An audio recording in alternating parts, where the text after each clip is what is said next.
Graça e paz, amados, sejam muito bem-vindos. Essa noite estamos juntos mais uma vez.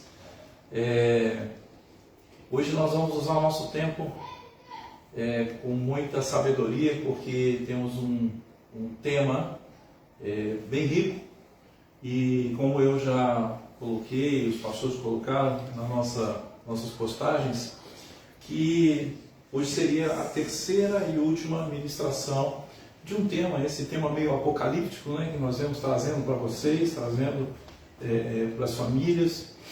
Vivemos um momento, amados, um momento de muita dificuldade, um momento que nós vemos crises para todo lado, crises mundiais, crises existenciais, crises na humanidade.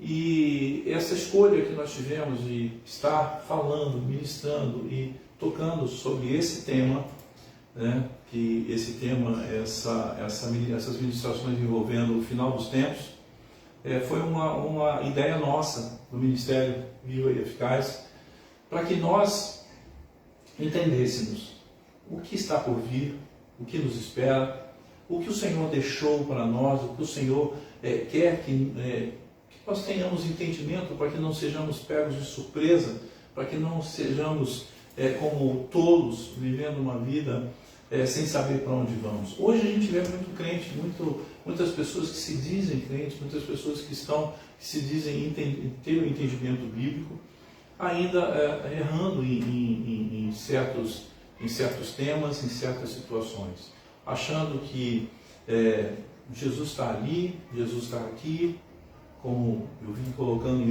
nas ministrações anteriores, né? Que caso você tenha alguém venha colocar isso para você, né? Olha, houve uma aparição, Jesus está lá no Oriente, Jesus apareceu para todos lá, está no meio da multidão, já pregando, já trazendo informações. Muito cuidado, porque o próprio Senhor nos alertou para isso. Ele disse para que tivéssemos cuidado, tivéssemos entendimento que não era Ele que estaria lá, tá certo? E nessas ministrações, queridos, meus amados, tudo que viemos falando sobre as taças, viemos falando sobre as trombetas, o que vem acontecendo, né? Os 7 anos de tribulação, como aconteceria todo esse processo.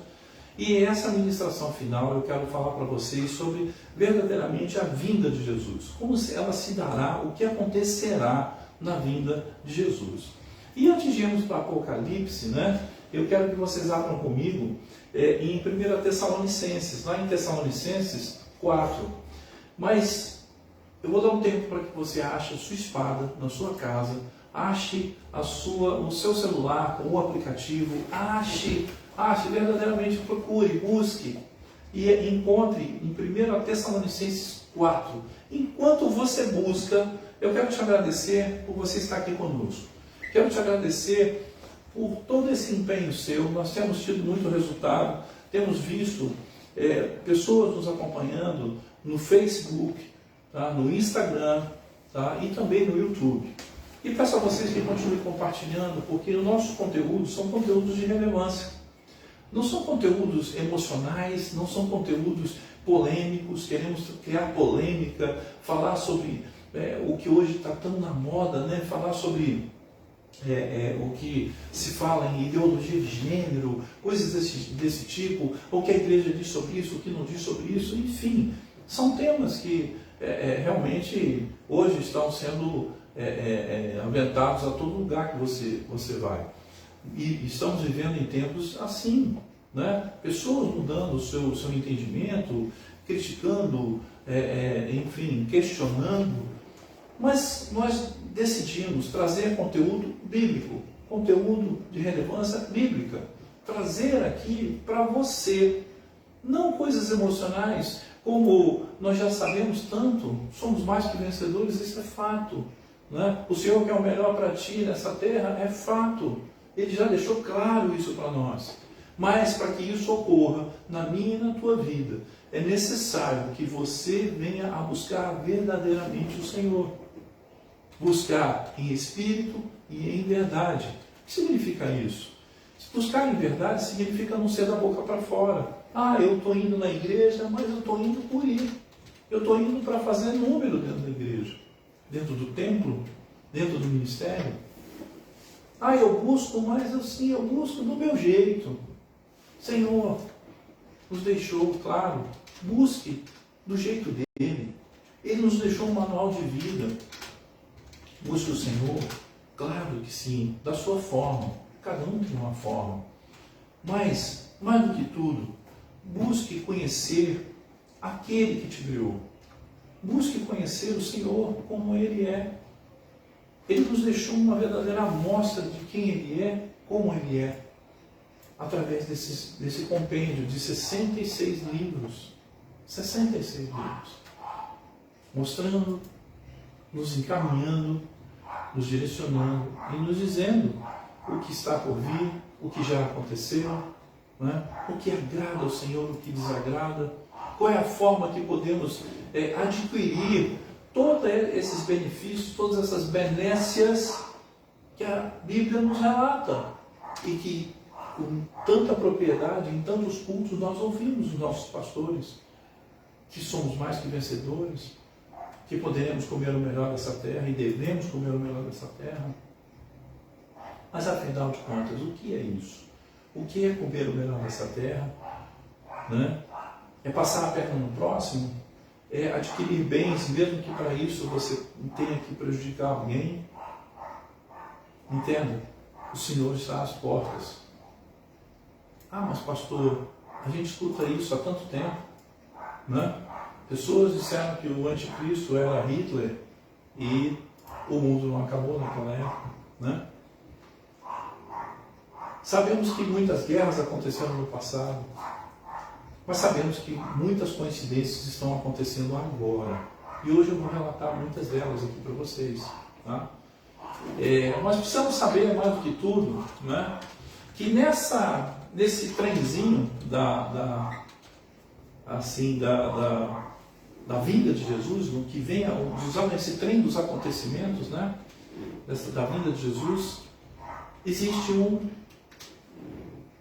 uma lógica escatológica, uma lógica bíblica, né? E eu trouxe hoje isso para nós aqui, para que possamos juntos nesse estudo, avançar nesse estudo e termos isso como livro de cabeceira, entender, mergulhar cada vez mais, porque, falando a verdade, a grande maioria de nós tem medo do fim dos tempos. Tem medo. E aquilo que nós temos medo, nós não queremos nem ver. Não queremos nem saber como é que é. Amém? Eu peço a você que feche seus olhos aí onde você estiver. Pai, graças te damos essa noite, Pai. Te agradecemos por estarmos aqui na Tua presença. Te agradecemos por mais um dia, Pai. Te agradecemos pelo nosso respirar, pelo nosso deitar. Te agradecemos pelas nossas famílias. Te agradecemos pelo nosso emprego, pelo nosso trabalho. Te agradecemos, Senhor, por não estarmos mendigando o pão de cada dia. Te agradecemos por estarmos aqui, podendo te escutar, quando em tantos países, em tantos lugares, outras pessoas não podem, pagam com a sua própria vida apenas para desfrutar de uma única página desse livro. Pai, te agradecemos por tudo e te pedimos, Senhor, abre as nossas mentes nessa noite. Abre para que possamos compreender o que está por vir, sem ter medo do que está por vir, porque sabemos que somos seus filhos, porque sabemos que o Senhor quer o melhor para nós. E já que o Senhor quer o melhor para nós, e nós estamos nos empenhando para saber mais de Ti, não temos o que temer, porque o Senhor é conosco. Abre nossos olhos, Senhor, para que nós, nesta noite, possamos ter conhecimento e entendimento da Tua palavra, em nome e para a glória de Jesus. Amém, queridos? Que o Senhor me use como porta-voz para que eu possa trazer. Eu quero dizer para vocês que ao longo de um certo tempo eu venho pesquisando e trabalhando, né?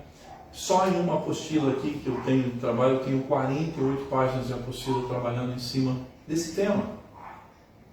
E é um tema complexo, não é fácil, tem muitas discordâncias, muitos autores discordam, muitos autores têm a sua própria visão, mas autores, eu digo, não autores bíblicos, autores hoje, pesquisadores, né? Existem muitas vertentes em cima do final dos tempos, dessa parte, dessa página de que é Apocalipse. Mas eu quero pedir a vocês que abram comigo em Tessalonicenses, né? Tessalonicenses 4, e nós vamos fazer uma leitura a partir do Tessalonicenses, 1 Tessalonicenses no capítulo 4, né? No verso 16 a 17, tá? Mas eu vou fazer uma leitura dinâmica a partir do 13. Amém, queridos? Espero que você esteja com a sua espada. Quero que eu te pedir o seguinte: se você der tempo, dá uma corridinha, vai na gaveta, pega um lápis, pega um papel, pega um caderninho, põe ao seu lado e faça algumas anotações, porque eu vou, ao longo da ministração, citar algumas passagens bíblicas, citar alguns versículos, capítulos da Bíblia. Amém? E é bom você anotar. E em 1 Tessalonicenses, no capítulo 4, no verso 13, diz assim: a vinda do Senhor. Irmãos, não queremos que vocês sejam ignorantes. Olha aí, para que nós não sejamos ignorantes, ignorante quem é? É aquele que ignora. Você ignora quando você não tem o conhecimento, quando você não leu sobre aquilo, né? Esses dias eu estava conversando com a minha filha, ela faz medicina veterinária, e ela estava falando uma série de coisas para mim que eu sou ignorante. Eu não tenho conhecimento daquilo porque eu não li, não estudei, né? Então, para que nós não sejamos ignorantes na palavra de Deus, ignorantes como cristãos, temos que ler Bíblia. Amém? Então, irmãos, não queremos que vocês sejam ignorantes quanto aos que dormem. Olha só, quanto aos que dormem, grava bem essa palavra, dormem, para que não se entristeçam com os outros que não têm esperança. Se cremos que Jesus morreu e ressuscitou em algumas versões, cremos também que Deus trará mediante Jesus e com ele aquele que neles dormiram. Se nós formos aprofundar nisso aqui, nessa forma como o apóstolo Paulo coloca essa palavra, dorme, para nós está muito claro, significa aqueles que morreram, né? Aqueles que morreram. Amém? Vamos lá. Dizemos a vocês pela palavra do Senhor que nós, os que estivermos vivos, os que ficarmos até a vinda do Senhor, certamente não precederemos os que dormem. Observa, preceder é vir antes. Então, aqueles que estão vivos, olha o que o apóstolo Paulo está nos revelando aqui. Aqueles que estão vivos não irão ter com o Senhor. Eu estou falando daqueles que estão vivos e em Cristo. Não irão ter com o Senhor antes daqueles que dormem, antes dos mortos. Estou falando de quê? Arrebatamento. Arrebatamento. Estaremos com o Senhor. Aqueles que estão aqui e que forem arrebatados, eles vão primeiro, eles vão depois. Aqui está claro, não é o pastor Luiz que está falando. Aqui na Bíblia está nos deixando claro, tá? Aqueles que dormem nos precederão. Só que ao 16, os que ficarmos até a vinda do Senhor, certamente não precederemos os que dormem, pois dada a ordem com a voz do arcanjo e o ressoar da trombeta de Deus, o próprio Senhor descerá dos céus e os mortos em Cristo ressuscitarão primeiro. Aleluia. Amém. Glória a Deus. Tá? Eu fiz algumas anotações para falar para vocês, tá? Dizer que os mortos ressuscitarão primeiro significa que os crentes em Cristo que morreram, tá? Antes do arrebatamento da igreja, não ficaram fora desse contexto. Entende isso? Ah, pastor, mas vem cá, então são os que morreram, mas que morreram depois da vinda de Jesus? Não. Todos os que morreram no Senhor. Ah, mas vem cá, pastor, mas eles morreram, mas Jesus não tinha vindo ainda, tá? Aqueles que morreram depois que Jesus veio e andou entre nós, ficaram cientes de Cristo e aí morreram em Cristo. Mas espera aí, amado, deixa eu te falar uma coisa. Quem morreu antes também tinha as Escrituras. E nas Escrituras falava-se da vinda do Messias. Bastava para eles acreditar que haveria um Messias de chegar, haveria um Messias de andar entre nós, sabe? E ser temente a Deus, e entender as Escrituras, e acreditar nas Escrituras, isso já significa morrer em Cristo. Significa morrer no Senhor. Amém? Então eu quero te deixar claro que aqueles que morreram há 2.000 anos, há 3.000 anos, há 4.000 anos, não interessa quando, aqueles que morreram ontem, se morreram em Cristo, se morreram acreditando, dormem para uma ressurreição. Amém? É uma ressurreição na qual eles irão ao encontro de Jesus. Tá? Então vamos lá. Na sequência disso nós temos o arrebatamento. Então, nessa linha lógica de acontecimentos, eu estou falando do final da tribulação já, né? Todos os acontecimentos, tudo aconteceu, e hoje eu vou bem rápido, porque nós vamos falar de Armagedon, e no final, a chegada de Jesus em mais os 1000 anos. É muito pouco tempo para tratarmos desse tema. Tá? Estou conversando com os pastores para quem sabe estamos pensando em fazer alguma coisa em termos de estudo bíblico e postarmos isso, mas é algo para frente ainda, né? Então, assim, esses que morreram não vão ficar fora, né? Eles estão aguardando na história da redenção, vão estar dentro desse evento, ok? Por isso o texto bíblico diz que quando o Senhor descer dos céus ao ressoar da trombeta de Deus, os mortos em Cristo ressuscitarão. Amém, querido? Então, que fique claro na tua mente isso, que fique claro que estes que estão dormindo, que estão aguardando, estão mortos em Cristo, irão ressuscitar. Ok? Então vamos lá. Nessa parte, vamos seguir adiante aqui. Foi tendo em vista esse contexto que Paulo escreveu essa exortação, né, sobre a situação desses mortos. Por quê? Houve um tempo, né, lá em Tessalônica mesmo, que as pessoas acreditavam que aqueles que estivessem vivos estariam bem, né? Se houvesse arrebatamento, estariam bem, mas temiam por aqueles que não haviam morrido.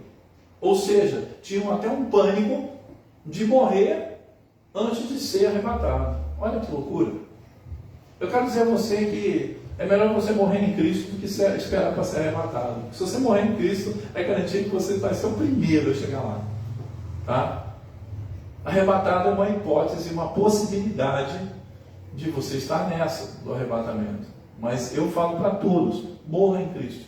Busque até o último minuto da sua vida para morrer em Cristo. Amém, querido? Tá?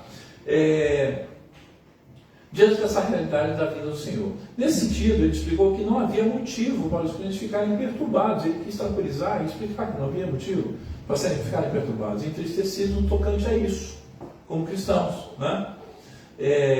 E Paulo usa essa figura de linguagem do sono como uma metáfora, né? Que era muito comum a gente se referir à morte como um sono. Né?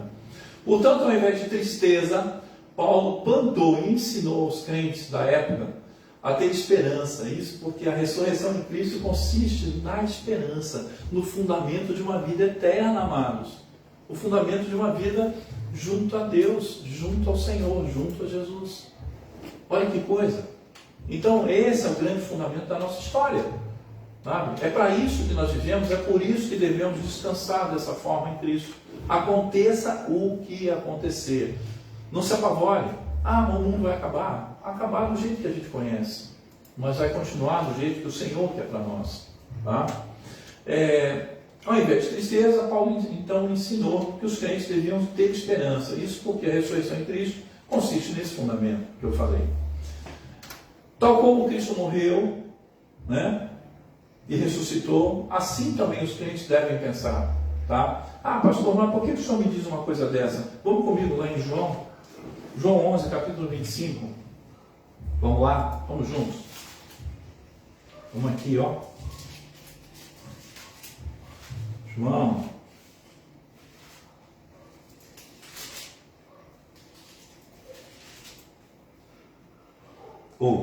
Versículo 25, né? João 11, versículo 25. Disse-lhe Jesus, olha só quem está dizendo, Jesus, não é o pastor que está dizendo isso, tá? Eu sou a ressurreição e a vida. Aquele que crê em mim, ainda que morra, viverá. E quem vive e crê em mim, não morrerá eternamente. Entende isso? Jesus está te mandando uma mensagem, né, falando de uma maneira, né, bem coloquial, que a gente está te mandando a letra, meu amado, de que se você crê em Jesus, mesmo que morra, você vai viver eternamente. Aleluia. Sabe? Se eu estivesse com vocês por aqui, eu queria dizer, eu posso ouvir um amém, sabe? Porque isso é o máximo para a nossa carreira, para a nossa vida, né? Saber que morremos em Cristo e temos uma vida eterna pela frente, tá?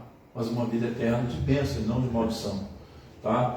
Então, assim, tal como Cristo morreu e ressuscitou, ele te disse isso, que isso é para mim e para você, isso é para nós, tá? Cristo morreu então e ressuscitou, e ele vai, como garantia, ressuscitar a todos aqueles que morreram em Cristo. Tá certo? Em Tessalonicenses 4,14, anote aí 4,14. Por esse motivo, os cristãos devem consolar uns aos outros. Quando alguém estiver em desespero, mas pô, sabe? Pense, morreu em Cristo. Morreu em Cristo. Pastor, mas fulano era da pá virada e tal, e sabe?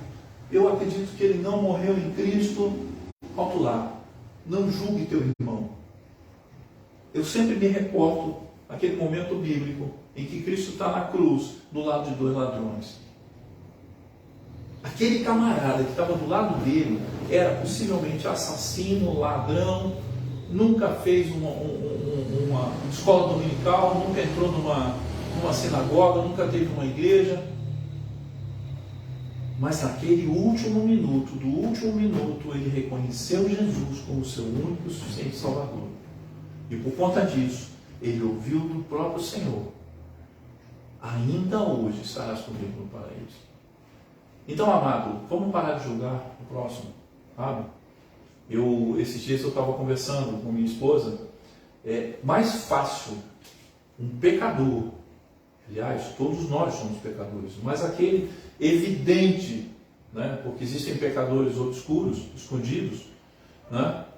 Mas aquele pecador evidente que está lá usando droga, bêbado, caído numa sarjeta, é mais fácil se salvar uma pessoa como aquela do que aquele que bate no peito e diz assim: eu estou com Deus, eu estou fazendo minha obrigação, eu vou para a igreja, eu faço isso, eu sou aquilo. Muito cuidado. Quando muito se dá, muito se é cobrado. Tá? Então, aquilo que nós estamos hoje aqui fazendo, pense na carga e o peso da cobrança que vai acontecer sobre nós. Porque aquilo que nós estamos passando para vocês e falando para vocês, sabe, não pode ser da boca para fora. Nós temos que viver isso em nossas vidas, viver com nossas famílias e ter a nossa vida no altar.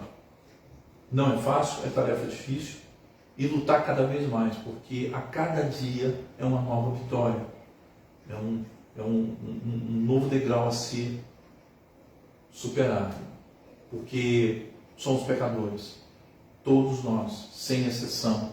Aquele que disser que não tem pecado já está pecando. Tá? Então eu digo a você que é mais fácil aquele se arrepender e ser salvo do que aquele que bateu no peito e a vida toda achou que era bambambam. Tá? Então, não pense assim: se algum parente seu, alguém faleceu e tinha uma vida meio torta, sabe? Pense que no último minuto da existência dele, é ele e Deus. Sabe? E ele pode ter alcançado sua misericórdia, sua salvação naquele último minuto.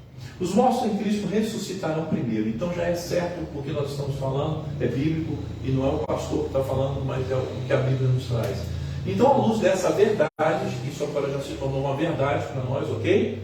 Tá? Paulo expôs justamente o princípio de que os mortos ressuscitarão primeiro. Primeiro ele disse que a palavra do Senhor garante né, que os que estiverem vivos no momento da volta de Jesus, de modo algum precederão os que dormem. Então, se não vão preceder, tá, nós sabemos que os mortos irão primeiro. Com isso, talvez o apóstolo estivesse corrigindo algum ensino equivocado na época.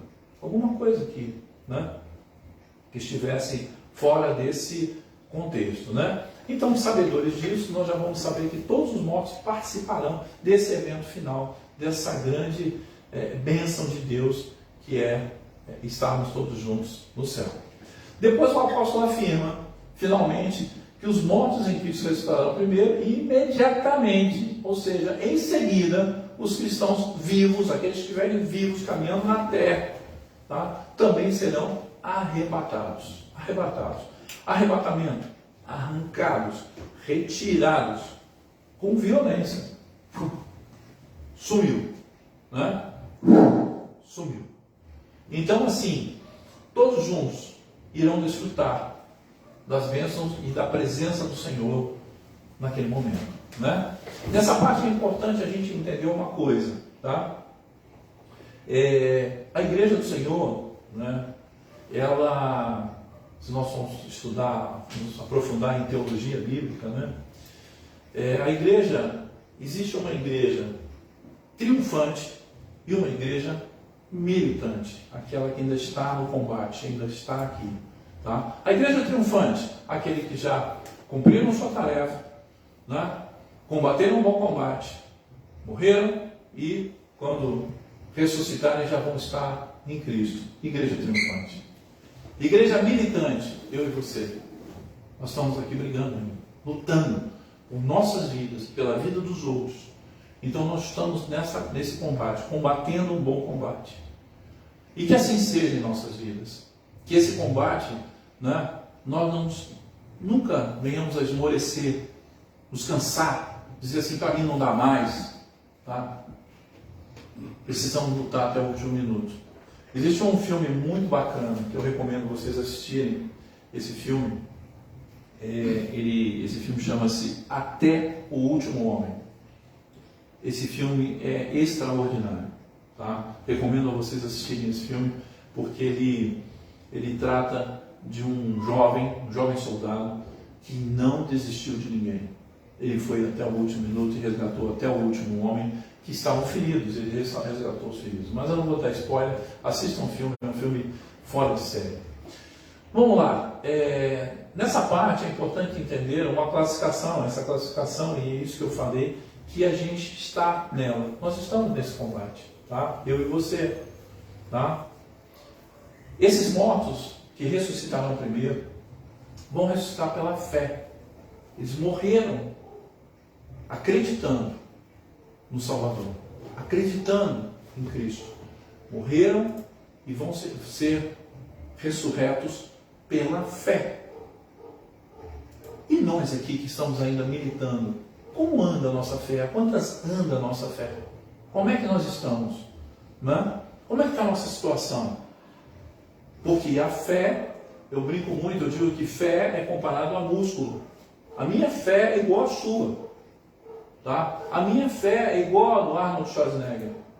Só que, comparativamente, né, vamos comparar músculos, eu tenho os mesmos músculos que o Arnold Schwarzenegger. Só que ele exercita seus músculos, então eles aparecem mais. Então, assim, exercite a sua fé. Acredite todo o tempo. Para que você possa, né, pela fé, né, nós estamos aqui, que se a gente vir a morrer antes de ser arrebatado, que a gente morra com fé em Cristo, com fé de que seremos ressuscitados e estaremos à mesa com o Senhor. Né? Também está incluso nessa promessa, né, que nós já sabemos que os mortos vão ressuscitar primeiro, né? E nós temos esse entendimento que aqueles que ficaram, né? Aqueles que ficarem, porque terão mortos até o último minuto antes do arrebatamento, e aqueles mortos que acontecerem, porque morre gente todo dia, gente. Morre gente toda hora. Né? Essa semana eu fui no enterro de um amigo. Tá? Então, o que eu quero dizer a vocês é que não limitou quem vai ser ressuscitado porque teve fé em Cristo. Esse limite vai acontecer até o dia do arrebatamento. Eles serão ressuscitados até aquele dia. E naquele dia pode ter gente que morreu naquele dia e será ressuscitado. Entende isso? Então a gente precisa entender todo esse mecanismo para poder entender o processo. Amém, queridos? Por isso a promessa de que os mortos ressuscitarão primeiro, ou melhor, os mortos em Cristo ressuscitarão primeiro, é uma promessa do Senhor. Amém? Eu quero dizer para você que, sabedor disso, que temos esse processo de ressurreição, eu quero agora ir com vocês para uma outra seara. Muito bom. Houve a ressurreição, houve o arrebatamento e o Senhor veio. O que vai acontecer? Vai acontecer o que está previsto em Apocalipse 19, 14. Vamos comigo? Pega aí a sua espada. Pega a sua espada e vamos juntos.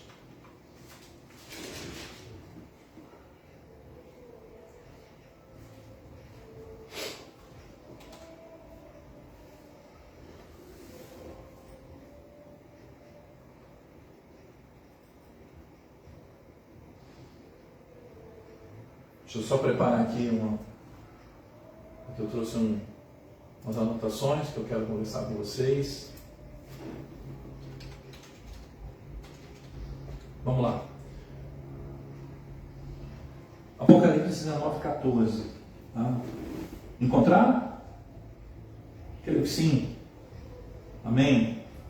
Diz assim: os exércitos dos céus o seguiam, vestidos de linho fino, branco e puro, e montados em cavalos brancos. De sua boca saía uma espada afiada, com a qual ferira as nações. Ele as governará com cetro de ferro. Ele pisa o lagar do vinho no furor da ira de Deus Todo-Poderoso. E seu manto, e em sua coxa está escrito este nome: Rei dos Reis, Senhor dos Senhores. Aleluia. Queridos, aí não tem mais volta. Aí nós estamos falando de um combate, né? E o Senhor virá para defender os seus, tá? Então, nessa segunda parte da tribulação, eu fiz umas anotações aqui para vocês, né? No final, para ser mais exato, da tribulação, né, acontecerá essa guerra mundial. Essa guerra mundial. Não vai ser uma guerra setorizada, vai ser uma guerra mundial, onde países do mundo inteiro irão concentrar suas forças militares para conquistar o poder do planeta ao lado de quem? Do anticristo. Simples assim, tá? Nessa grande guerra, as terras de Israel e seus habitantes serão um grande alvo. O alvo é lá, tá? Dos reis dessa terra. Quem seriam esses reis? Essa ganância desses governantes todos, né? E do anticristo, que nessa ocasião, depois de quebrar o concerto, o que seria esse concerto? O anticristo vai enganar todo mundo. Primeiro ele vai se aproximar do templo, vai se fazer de bonzinho, e no final das contas, ele vai criar uma aberração, ele vai escandalizar e vai bagunçar tudo que estava previsto para acontecer, né? No templo. Nesse templo que foi edificado, nesse templo que está sendo edificado, para quem não sabe, né? Israel está edificando nesse templo, né? Então, aliás, para quem até não sabe, está previsto o retorno de sacrifícios de novilhas, né? E esses dias eu estava vendo, existe um instituto do templo em Israel, no qual as novilhas que eram sacrificadas no templo eram novilhas vermelhas, de pelagem vermelha. E essas novilhas estavam extintas, não existiam mais. E o Instituto do Templo, com todos os investimentos que eles vinham fazendo e vêm fazendo, conseguiram geneticamente, de novo, fazer nascer uma novilha totalmente pura e vermelha, para entrar no processo e se iniciar no terceiro templo, esse de novo sacrifício, né, de novilhos. Tá? Tudo isso é bíblico, tudo isso é interessante, né? O anticristo vai se achegar a tudo isso, porém, de um determinado momento vai haver uma ruptura, tá? Ou seja, esse conserto, essa amizade, todo esse trato que o anticristo terá com o templo e com Israel, vai se romper, vai se quebrar. E aí vai haver os escândalos, não é?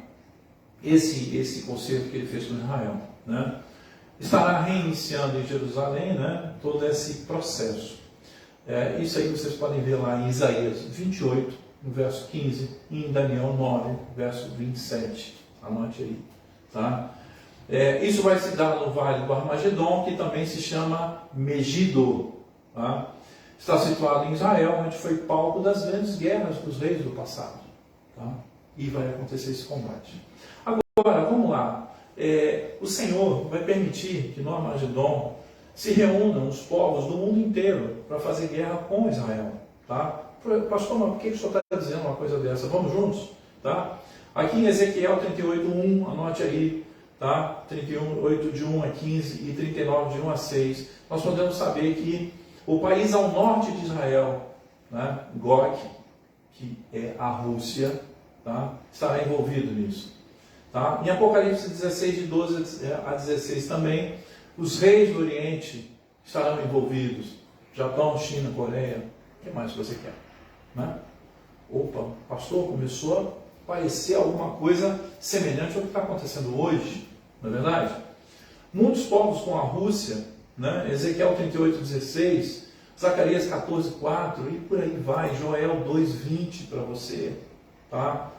A guerra será com Israel, Ezequiel 39:2.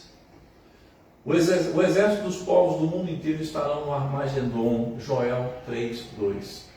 O Armagedon se chama Vale da Multidão de Gog. E por aí vai. Então, em Ezequiel, todas essas profecias, tudo isso que foi relatado no passado, está aqui para você. Parece coincidência, né? Mas é sério, é grave, né? Quando essa guerra mundial acontecer, estiver no clima máximo e todos os povos da terra estiverem no Vale do Armagedon, tá? Para enfim exterminar esse povo judeu, né? O que Hitler tentou, né? Hitler tentou isso, né? E o povo judeu estiver cercado, estiver verdadeiramente, né, em aperto, quando tudo parecer que não tem mais saída, está destruído, né, e acabado, nesse momento, o acontecimento máximo do Armagedon vai aparecer em cena, tá? E terá fim, né? Pois o Cristo que foi rejeitado e morto, né, pelo seu próprio povo, né, o próprio povo judeu, será enfim aceito pelo seu povo. Tá? E então o Senhor virá para socorrer Israel das garras do anticristo. Tá? E as nações da terra. Apocalipse 19, 14 a 16. 19, 14 a 16 foi o que nós lemos agora. Né? 19, 14 a 16. Que ele virá como Rei dos Reis, Senhor dos Senhores. Amém, queridos? Muito bem. Feito isso, vitória sobre todo esse povo mau, sobre todos esses exércitos do mal, vitória, depois de tantas pragas, tantas chagas, tanta coisa que aconteceu, que nós falamos das taças, tudo que aconteceu antes, nesse período de tribulação. Tribulação é essa coisa desconfortante. Quando a gente está atribulado, a gente está num extremo nervoso, sem saber para onde vai, não é verdade? Isso é tribulação. Né? Como é que você não pode estar atribulado no meio de uma guerra? Como você acha que está o povo lá na Ucrânia? Né? Com tantas bombas caindo, com tanta gente morrendo, é claro que estão atribulados. Né? E é isso que vai estar acontecendo aqui, exatamente aqui. Muito bem. Aqui diz que os pés do Senhor estarão sobre o Monte das Oliveiras. Em Zacarias 14:4. Anota aí, 14:4. A igreja virá do céu junto com Cristo. Judas 1:14. Apocalipse 19:14. Né? Todo joelho se dobrará diante de Cristo. Tá? Está em Romanos 14:11. Salmos 86:9 também, Filipenses 2:1, Apocalipse 15:4. Tá? Todo olho verá, Apocalipse 1:7. O Senhor irá guerrear com o anticristo. Nessa hora, a luta do século, do milênio, né, de todos os tempos, vai ter seu início. Cristo não expulsará o demônio, ele vai desfazer por completo o seu domínio. O Senhor aniquilará o demônio com o esplendor de sua glória. O Senhor irá esmagar Satanás. O Senhor irá prender a besta. Eu quero te lembrar algumas coisinhas, tá? Satanás é uma criatura de Deus, ok? E como todos sabem, Deus é eterno. E por isso Satanás foi criado por Deus, assim como eu e você. E nós passamos a ser eternos. Nós não éramos eternos. A partir do nosso nascimento, nós passamos a ser. Deus nos fez assim. Agora, quero te dizer, nós podemos estar numa eternidade de bênção ou numa eternidade de maldição. Ok? Então, assim, nesse tempo, o Senhor irá separar o joio do trigo. Separar, né, quem Ele realmente quer com Ele. Todas as nações da terra estarão em Jerusalém fazendo essa guerra contra Israel. E o Senhor irá derrotar todas essas nações. Nesse dia, a glória do Senhor será conhecida por todos os povos. Ezequiel 38:16. O Senhor vencerá a guerra para Israel. Apocalipse 19, do verso 19 a 21. Os povos da terra saberão quem é o Senhor. Ezequiel 38:23. Demorará 7 anos para queimar todas essas armas. Ezequiel 39, 9 e 10. O corpo dos reis e poderosos da terra servirão como esterco, como pasto. Ezequiel 39, verso 4 ao 17. Então vejam, isso não é o pastor que está falando, isso é a Bíblia que nos traz o que acontecerá. Ah, pastor, mas será que isso vai ser durante uma grande guerra? Com certeza, meu amado, com certeza. Não vai ser alguma coisa assim cinematográfica, como eu vi uma novela aí, Apocalipse. Tá? A novela foi tão light que, né, uma guerrinha boba lá. Não é não. Nós estamos falando de um planeta inteiro, um mundo inteiro envolvido nisso. O mundo inteiro. Tá? Eu vou acelerar um pouco mais, que nós temos poucos minutos. Feito isso, vitória do Senhor, reinado de Cristo no milênio. 1000 anos conosco. 1000 anos conosco. Né? O que acontece nesse período? 1000 anos do Senhor junto conosco aqui na terra. No texto de Apocalipse 20, do verso 3 ao verso 4, descreve um período de 1000 anos, onde Satanás estará preso e os mortos que foram mártires de Cristo ressuscitarão e reinarão com Cristo. Então vamos lá? Apocalipse 20, eu convido você a entrar comigo aqui e nós vamos ler juntos, leitura dinâmica de Apocalipse 20. Né? Do 3 e 4, mas nós vamos desde o início. Tá? Abra comigo aí a sua Bíblia. Né? Vale a pena. Sabe? Vem comigo, vamos estudar juntos. Os 1000 anos. Em Apocalipse 20, o título é Os 1000 anos.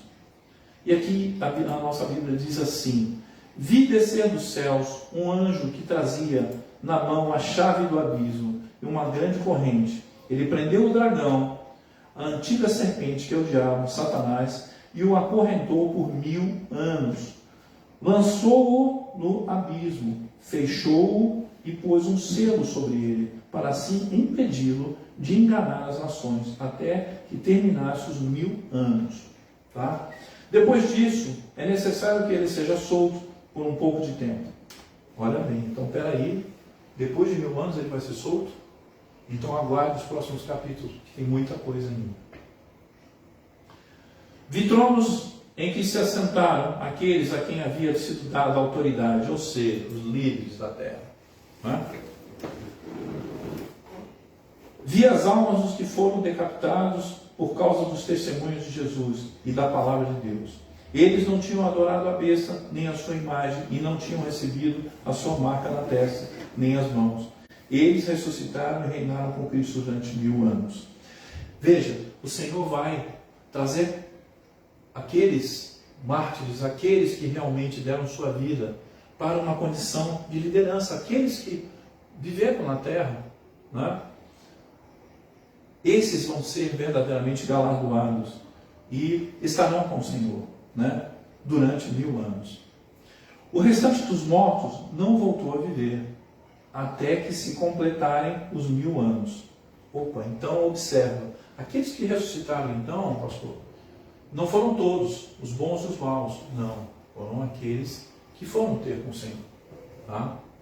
E a guerra aconteceu, Armagedon aconteceu, e pessoas que estavam aqui morreram também. E aí fica a pergunta que não quer calar: o que aconteceu com esses que morreram, né, lutando e tentando ainda?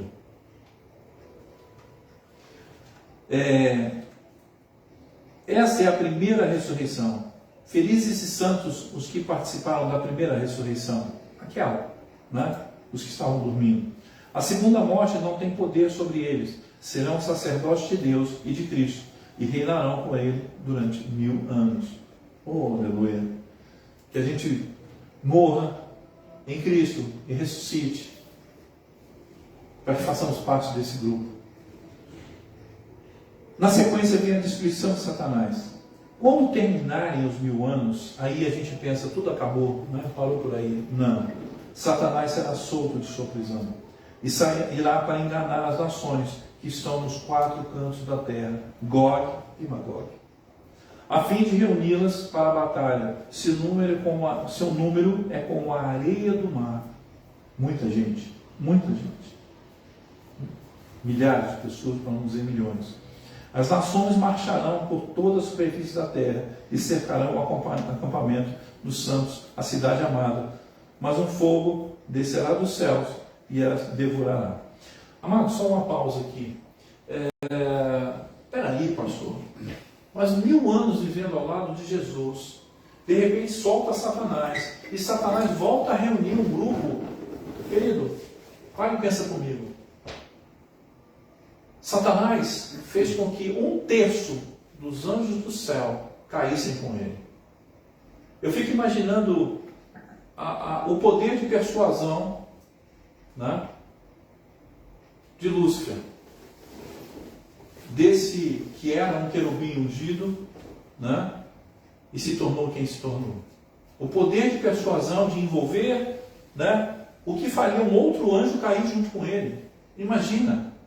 Hoje nós vemos pessoas, amados, pessoas, né, nos governos, nos lugares, com tanta lábia, que conseguem enganar pessoas. Imagina esse que é o pai da mentira. Né? Imagina ele. Novamente ele vai sair da prisão que ficou 1000 anos e de novo vai agregar pessoas, de novo vai juntar pessoas, né, para uma última e derradeira batalha final. Tá? Continuando, né? Eu parei aqui. As nações marcharão por toda a superfície da terra e cercarão o acampamento dos santos, a cidade amada, mas um fogo descerá do céu e as devorará.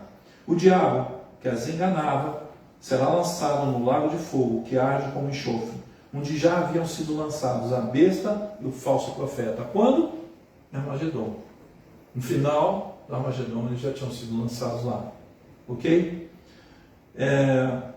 Onde já haviam sido lançados a besta e o falso profeta. Eles serão atormentados dia e noite para todo o sempre. Aí é fim de trigo, aí é fim de história. Então, amados, esse apanhado, essa passagem que nós estamos fazendo aqui, esse roteiro, esse caminho, é para que você entenda. Eu creio que quando eu comecei a estudar, quando eu ainda era iniciante, um recém-convertido, que eu comecei a me apaixonar por essas passagens finais da Bíblia, que muita gente se apavora, eu comecei a entender, meu Deus, mas o Senhor trouxe até aqui, e vai fazer isso, e vai fazer aquilo. Mas eu quero dizer a você que ainda há aquele que acredite que isso são só metáforas. Isso não é nada literal. Nada literal. E eu quero dizer para vocês que eu até separei aqui, né? Profecias que se cumpriram. Eu separei algumas, só para falar para vocês. Tá? Profecias que se cumpriram literalmente. Tá? Literalmente. Se você é um cristão, não tem o que questionar. Tá? Uma virgem daria à luz a um filho. Isaías 7,14. Profecia de Isaías. Se cumpriu. Se cumpriu. Mateus 1,23. Se cumpriu. O cativeiro do Egito por 400 anos. Gênesis 15,13. Êxodo 12,40. Se cumpriu. O cativeiro babilônico por 70 anos. Se cumpriu. Jeremias 25, de 1 a 11. A fuga de José e Maria com o menino Jesus para que ele sobrevivesse, para que não o matassem. Oséias 11:1. Profecia lá atrás, Oséias. Jesus ainda não tinha nascido. Tá? Em Mateus 2,15, profecia cumprida. João Batista pregando no deserto, Isaías 43. João Batista não tinha nem nascido. Mateus 3, de 1 a 3, profecia cumprida. Amado, Apocalipse, não se cumpriu. Se você é um cristão, leitor da palavra, que você tem fé no Senhor, no nosso único e suficiente Salvador, creia, profecia, que irá se cumprir. Em Apocalipse, tudo isso foi revelado ao apóstolo João, ao querido apóstolo João, que estava preso em Patmos, preso no livro de Patmos. Todas essas profecias, dentre muitas outras, isso é que eu trouxe foram algumas, tantas outras se cumpriram literalmente, não foi algo, uma ideia ou algo que fosse apenas uma metáfora. Isso literalmente se cumpriu. Nada aconteceu de forma alegórica, isso não é uma alegoria, isso é uma verdade. Tudo isso aqui que eu acabei de falar para vocês, nessas profecias cumpridas, é uma verdade. Eu quero dizer para vocês que não é para ninguém ficar assustado com o que está por vir. O objetivo de todo esse estudo aqui, o objetivo dessa ministração de hoje é a gente entender o que está por vir e se colocar na brecha, se colocar no caminho. Como é que eu vou viver minha vida? Como é que eu vou me posicionar diante dos acontecimentos? Eu vou me apavorar na hora que eu souber que as guerras estão acontecendo, o mundo está todo em colapso? Eu tenho que me aprofundar cada vez mais em entender o que o meu Criador quer de mim, para onde Ele quer me levar, e não que eu vou ser levado como uma folha seca pelos acontecimentos. Ligar uma televisão, me apavorar, sabe? Ligar uma televisão e dizer, Cristo apareceu em tal lugar, e eu vou igual um tonto para lá. Entende isso?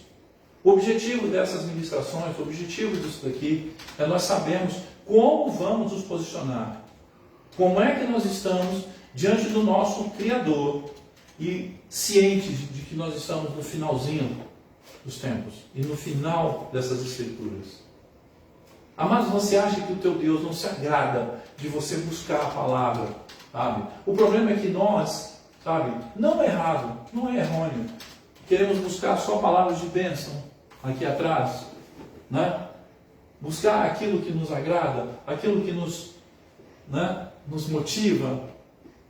Mas eu quero dizer uma coisa para você: se existe alguma coisa que me motiva, é saber que o Senhor me espera. Se existe uma coisa que me motiva, é saber que temos uma vida eterna, revelada por Cristo. Pois Ele morreu, ressuscitou e disse: esse é o caminho que eu estou mostrando para vocês. E afirmou em João, que isso era para mim e para você. Pois aquele que morresse, né, em Cristo, mesmo que morto, né, ressuscitaria e por uma vida eterna. E eu vou nessa toada, eu acredito nisso, eu creio nisso, e eu quero deixar nessa noite como uma motivação para mim e para você, sabe? Que você também creia nessa palavra, que você também creia que o Senhor, sabe, te espera, te aguarda, e não quer você tolo, andando por aí e vivendo como uma folha seca, com, né, aos ventos de doutrinas de homens, aos ventos de um disse uma coisa, o outro disse outra, você vem para cá, você vem para lá, né, buscando igual um tolo, indo aqui, indo ali, buscando em portas onde não vão te trazer sabedoria e conhecimento. Busque estudo bíblico, busque a palavra. Hoje, para nós, é só você entrar numa loja e comprar.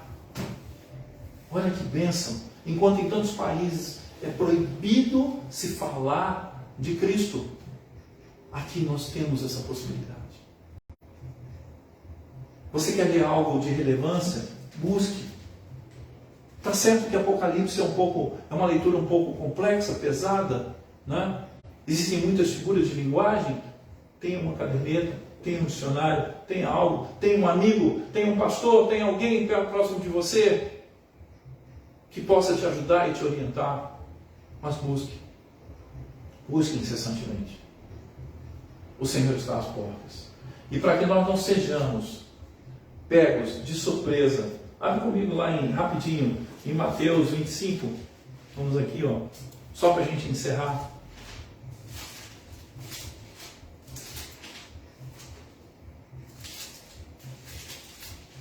Mateus 25, aqui,